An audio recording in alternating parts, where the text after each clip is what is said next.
गेल्या 2 दिवसापूर्वी भाजपाचे प्रदेशाध्यक्ष चंद्रशेखर बावनकुळे यांनी राष्ट्रवादीचे माजी जिल्हा अध्यक्ष समता परिषदेचे नेते सटाण्याचे नगराध्यक्ष सुनील मोरे यांच्याशी भेट घेतल्यानंतर राजकीय चर्चांना मोठं उधाण आलं होतं। आपण सुनील मोरेंचीच बोलूया। नेमकं तुमची बऱ्याच मोठ्या प्रमाणावर चर्चा सुरू आहे। आपण भाजपमध्ये प्रवेश करतायत, नेमकं काय तो समजायचं, काय खरी गोष्ट समजायची?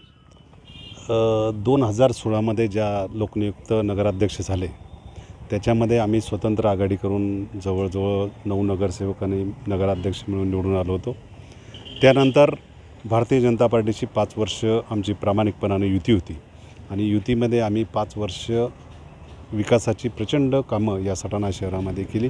खास करून पुनत पाईपलाईन योजना बी पूर्णत्वास आणली आणि त्यामुळे एक आमच्या कार्यकर्त्यांमध्ये सतत प्रश्न होता की आपण जर समजा भाजपबरोबर राहिलो तर सटाणा शहराचा विकास अजून जोम्याने होईल, हा खऱ्या अर्थानं उद्देश होता। त्यामध्ये एका बाजूला भुजबळांची मोठी साथ तुम्ही दिलेली होती, भुजबळांनी तुम्हाला साथ दिली होती आणि आज छगन भुजबळांना सोडून तुम्ही राष्ट्रवादीला सोडून भाजपात प्रवेश करतायत।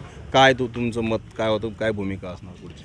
नाही, भुजबळ साहेब माझे गुरु होते। त्यांनी मला प्रचंड प्रमाणात म्हणजे त्यांच्या नेतृत्वाखाली मी काम केलं। समता परिषदेचं मी 6 वर्ष जिल्हाध्यक्ष होतो।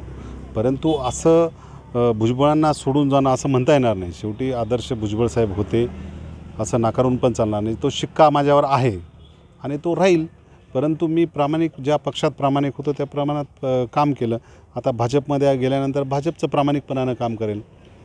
या सटाणा शहरामध्ये विद्यमान आमदार आहेत, भाजपाचं वर्चस्व आहे आणि या पार्श्वभूमीवरती तुम्हाला ठाकरे गटाकडनं देखील मोठी संधी भेटली असती, शिंदे गटाकडनं मोठी संधी भेटली असती, भाजपाचंच का तुम्ही हात धरले असते? नाही, त्याच्यामध्ये ठाकरे गटाकडून देखील विचारणा त्या पद्धतीनं झालेली होती, योग्य पद्धतीनं। पालकमंत्री आदरणीय भुसेसाहेबांशी देखील माझे चांगले संबंध आहेत। त्यानंतर मधल्या काळामध्ये जर समजा आपण भाजपबरोबर 5 वर्ष काम केलेले आहे, त्यांची विचारधारा बघितली, त्यांची काम करण्याची पद्धत बघितली, आदरणीय मोदीजी असतील, फडणवीस साहेब असतील, आदरणीय बावनकुळे साहेब असतील आणि त्यांच्या पद्धतीनं आमचे खासदार साहेब, आमदार साहेब हे देखील निश्चितपणानं मला बळ देतील, त्यात शंका नाही। संघटनेच्या बाबतीत जर भाजप संघटनेच्या बाबतीत जर म्हटलं, त्यांचे महामंत्री आहे विजयभाऊ चौधरी असतील, अनासपुरे साहेब असतील, ते चांगल्या पद्धतीनं मदत करतील एवढी मला खात्री आहे। ज्या पद्धतीने आपल्या भाजपा प्रवेशाची चर्चा सुरू झाली त्यानंतर या स्थानिक शहरामध्ये स्थानिक भाजपाच्या पदाधिकाऱ्यांनी तुमच्या मोठ्या प्रमाणात विरोध होतो, अप्रत्यक्ष टीका होते, नेमकं काय बघाल तुम्ही, काय सांगाल? नाही, आत्ता नवीन पक्षप्रवेश होत असताना जर समजा भाजपमधले काही पदाधिकारी थोडेफार नाराज असतील, समजा ते काय कारणामुळे कशामुळे नाराज असतील ते मी आत्ता सांगू शकणार नाही, परंतु निश्चितपणानं पक्षामध्ये आल्यानंतर ते आणि आम्ही बरोबर काम करू यात कुठलीही शंका नाही।